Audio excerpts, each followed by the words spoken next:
Hey everyone, it's Lindsey back with another episode of Weekly Whimsy.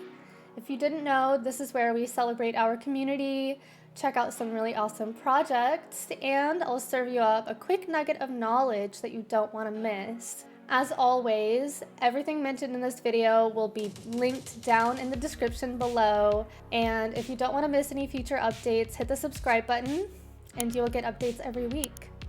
Let's jump in. Starting off with some updates on our buzzing community with Discord. We are around 3,648 members, which is up 36 more than last week. If you haven't popped in yet and checked out the action, I highly recommend it. Our social post of the week comes straight from the daily life of a dove evangelist at Pinata.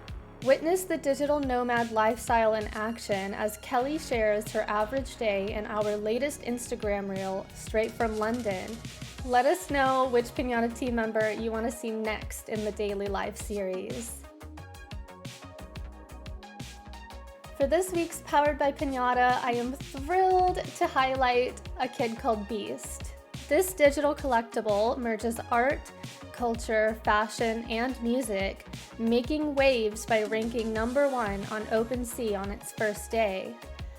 With 10,000 unique 3D collectibles divided into 20 distinct beast modes, the AKCB collection celebrates our shared basic instincts, inviting collectors to express their inner selves freely.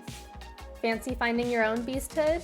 Try out their official website quiz to find your perfect fit.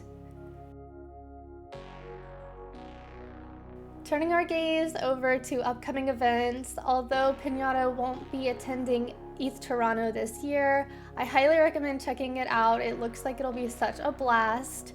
This event, taking place both in person and online, is organized by pioneers of early Ethereum hackathons, including Untraceable Events and Crypto Chicks.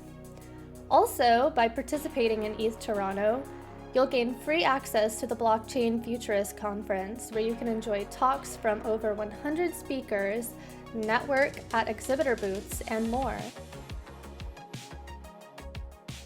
Finally, to feed your curiosity, our tips and tricks this week introduces you on how to link your ENS domain to your IPFS website.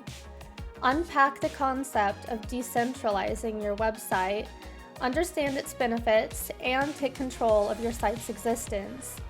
If your website is already deployed on IPFS and you're looking to go further, we will guide you on how to resolve your ENS domain to your website CID. Well, we've made it to the end of another Weekly Whimsy week. I hope you had a great time. Thank you so much for sticking around to the end of this video. I highly recommend checking out our socials to keep in touch, and until next week, this is Lindsey signing off. Bye.